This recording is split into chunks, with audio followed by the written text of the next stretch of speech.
Hey, Jason, what happens when you assume? That's what we're talking about today.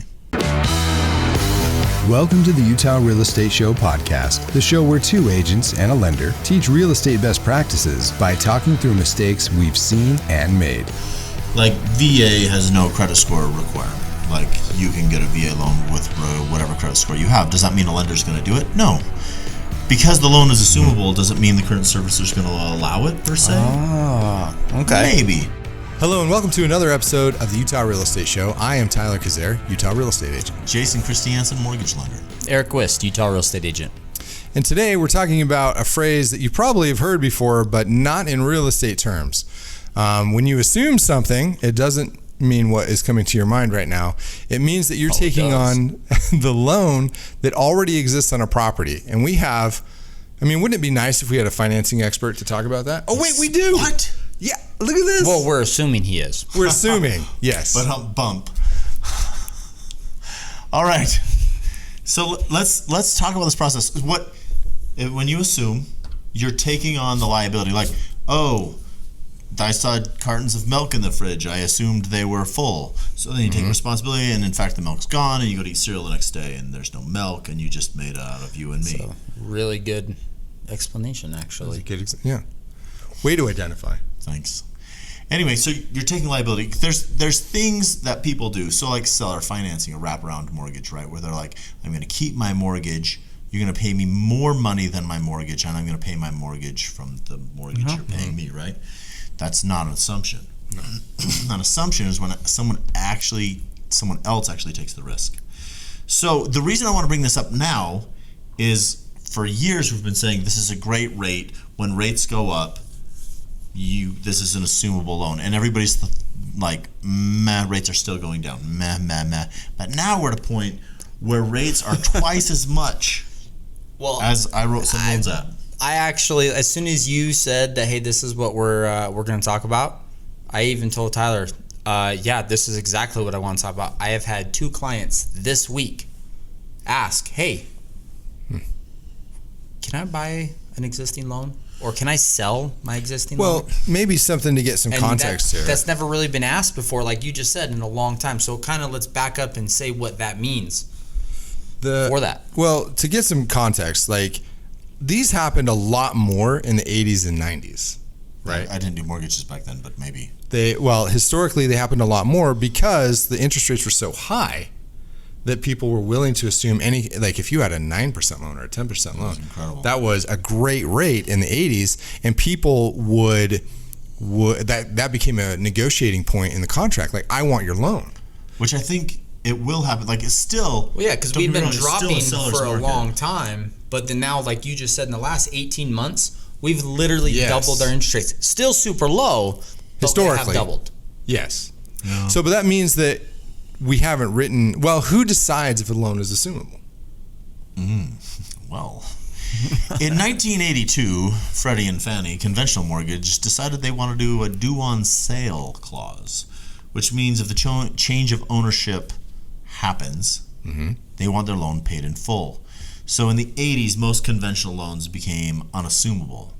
Government loans aren't dictated by the same rules and regulations as conventional loans, so government loans, i.e.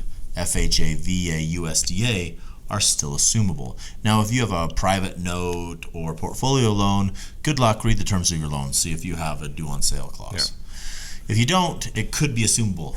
It could be assumable, and there's different implications on each loan. Okay? So the first thing that the homeowner, that the note holder needs to do is check with their mortgage company to see if the loan is assumable. All right. And they're going to check to see the process. So you contact your servicer, not the originator, the person who's currently taking payments for the loan, because they're the ones who will give the right or the ability to let that loan be assumed. Now, could that, real quick, like you just said, this could have happened a few years ago. If they have their documents from their sale, could the loan have changed? So when they closed on that home originally, and it says that it was assumable, and then somebody they sold off the loan to another person, can that change? Or was it, if it was originally assumable, will it always be assumable? Yes. Yes. If it was originally not assumable, could it become assumable? No. So it's always one of It's always going to be starts one or the other. Okay. So here's the thing: if the car is available for sale, is it always available for sale? That's kind of the problem. If a government passes a regulation and says this is allowed, does it mean you can do it? No. Like VA has no credit score requirement. Like you can get a VA loan with whatever credit score you have. Does that mean a lender's going to do it? No. Because the loan is assumable, does it mean the current servicer is going to allow it per se? Ah, okay. Maybe. The last time I was helping someone, assisting in the assumption of a loan, we went about 4 months and the buyer gave up. And they got financing another way. Wow. Okay, so let's back up here. The seller got a crazy awesome loan 2 years ago, 18 months ago, whatever. An average loan. Yeah. Which now is crazy awesome. Okay, let's just say a crazy good one, 2.5%. Okay, cool. Okay? Yeah. Because I know several of them did. We're now at 5%. Okay? It's doubled. Their loan was assumable at the time. At this point, how does that happen? And let's say the servicer says, for easy stuff right now, the servicer says, yes, it's still assumable. Let's do it. How does that work? How does the listing, how do you go about marketing that property? How does that mean they have to use, like... Here's the really interesting thing. Right now, it's a seller's market. The seller says, I don't care. I've got a great rate. Figure it out, right? You fight, whoever wins, I'll take the highest bidder, right? That won't last forever. I don't know how soon that's going to change, but it is in the process of changing right now. Yeah. So there's not as much fight for the available homes. So if a seller really wanted to move their home, they would contact their current servicer and be like, get me the assumption request form. It can be available online. Give me the instructions. This is what we need to fill out. So then the buyer would submit their credit profile to the investor to see if they can qualify, see if the investor will. So that they can no longer use their original lender, correct? Nope. Because it's not, that lender's not lending on it. It's the investor who's bought this and it mortgage, correct? Even if it was like, say with a big bank, the origination department wouldn't handle it. The assumption department would handle it. Okay. And that's one thing that, like, Security Home Mortgage has an origination department and a servicing department and like a closing and funding and all these different departments, right? And like when a file gets to a certain part, I can't see it anymore. I'm in the origination department. Right. So even if you're like, oh, this one's with big bank on the corner, yon giant bank, and I have a loan officer at yon giant bank, no, he's not going to help you. Yeah, because he's not associated with it. It has to be through the assumption department. Right. And so there's a few hurdles that you're looking at if you're a buyer and this is of interest to you, which maybe it is. You know, maybe this is something of interest to you. Definitely. I mean, if you're buying a house right now, I'd say I would ask, is your loan assumable? What type of loan do you have? I wouldn't ask if it's assumable because that's assuming. What happens if you're people know? Well, let's go the other way. Okay. I'm the seller still. Yeah. I know it's assumable. Tell your agent, put it on the MLS. This is assumable. This is an option. Okay. But I already know right now, like for viewers that are watching this currently, spring of 2022, still a crazy seller's market. Right.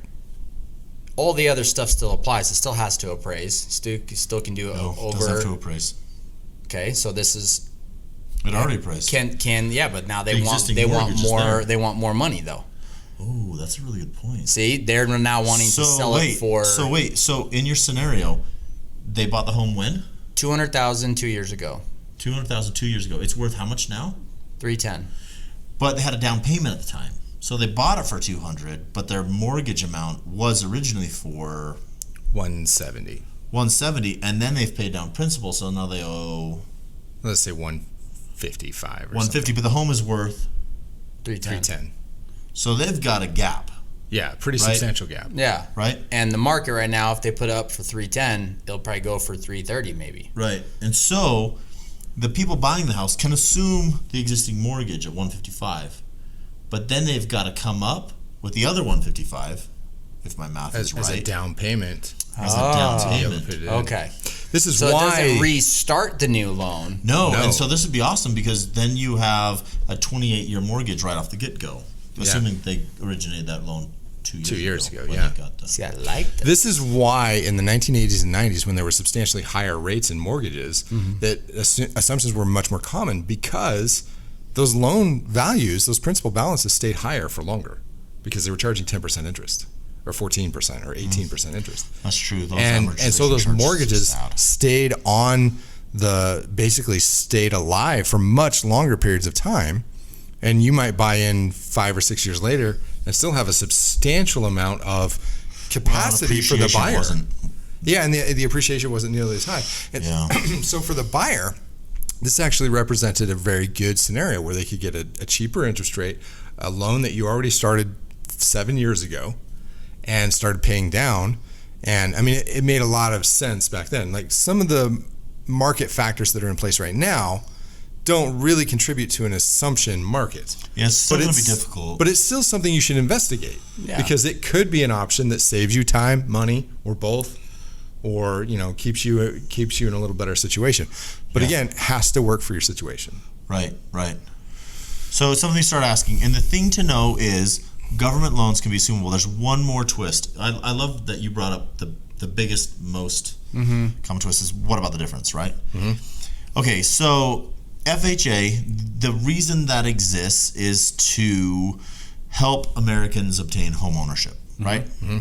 The reason USDA is to develop rural areas.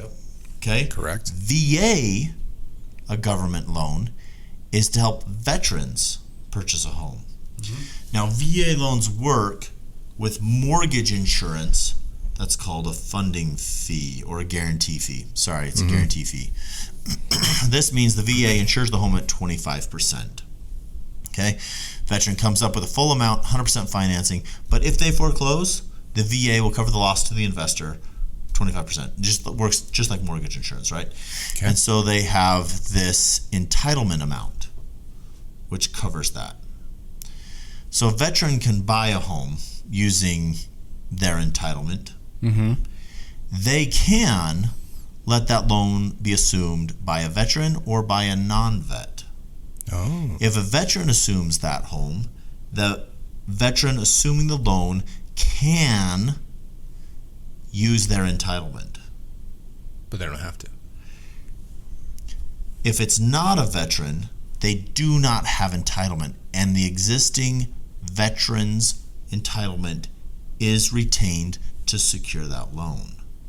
That would limit the buying power extremely a lot for the veteran to obtain a new home. Yeah. So the veteran that was selling the home would really want to have another VA person pick that home up because then it gets his entitlement back to go use.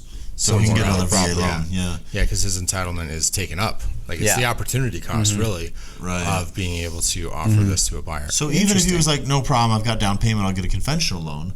One, stupid VA loans are amazing. But he doesn't know how long that homeowner will be there. So he has a home for 2 years. He lets a non-vet assume that home. Yeah, he's got it back in 2 years. What if he has it for 20? You're as long as that loan exists, It's there. Yeah, it's tied up in that entitlement. It's bound. So this to comes that back entitlement. to dealing with a lender who knows what he's doing, getting all of your ducks in a row prior to going and putting your home on the market or looking to buy. I think that's one of the big things right now is people are rushing into things and they're like, hey, I want my home listed next week because the market's awesome. Go ahead and do this right now, blah, blah, blah. And they rush. They don't get any of these questions. Or a buyer is going, I have to buy right now and I have to do this. Well, you haven't even investigated all of the options that you can have, and they may have missed an opportunity. A huge. I mean, They may the have difference in buying power. didn't even between go do twos and this, fives. or maybe the VA guy who did know assumption because he learned a little bit, but didn't learn to have the right person to actually facilitate this deal. So now he's sold it to a non-VA person. He's thinking he's going to go out and buy another home, and he just lost his entitlement. These are all things that I can't stress enough of. People are so worried at rushing into something. Just even an extra 2 weeks, like a little bit of time of gaining some information, talking to a professional. That's why we're here doing these, of like not just going with the cheapest person out there, Oh, boy. because you lose so much of that information, which is what you're paying for.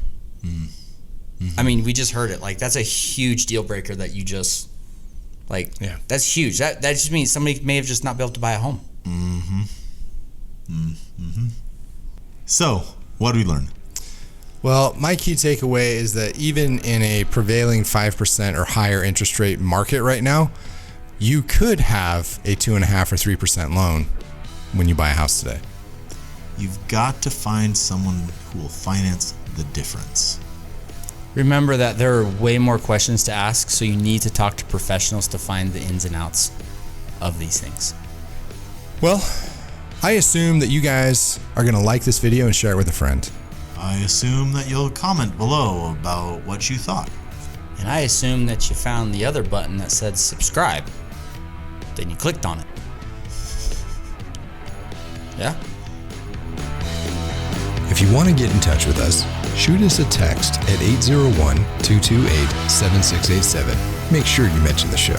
You can email us at theutahrealestateshow@gmail.com. You can watch this show on YouTube, and you can listen on Apple Podcasts, Spotify, or wherever you get your podcasts. If you learned something, or if you really love this show, give us a like on YouTube and drop a rating on Apple Podcasts or wherever you listen. The Utah Real Estate Show is a production of Hive Collective at Presidio Real Estate, with support from Security Home Mortgage.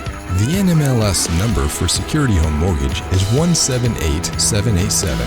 The NMLS number for Jason Christiansen is 240472, Equal Housing Lender. Not only is this not legal or investment advice, but you should definitely talk to a pro before you make any real estate decision. Every situation is different and should be considered in context. Copyright Jason Christiansen, Eric Wist, and Tyler Kazare. All rights reserved.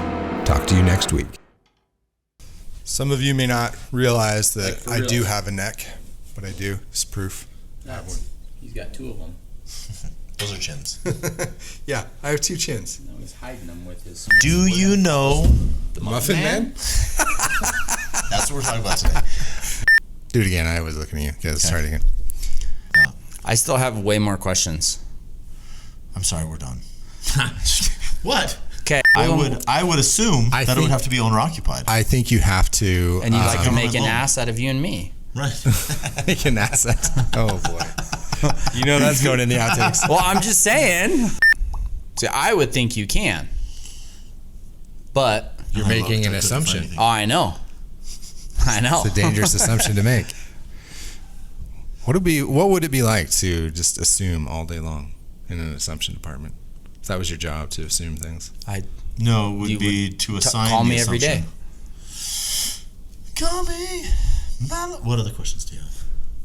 Well, I don't know. You shot mine down because you're not the. Not the assumption department. No, I'll shut up. Wow, is that all it takes?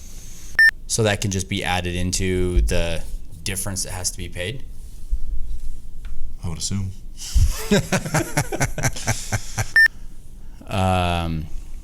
Have people.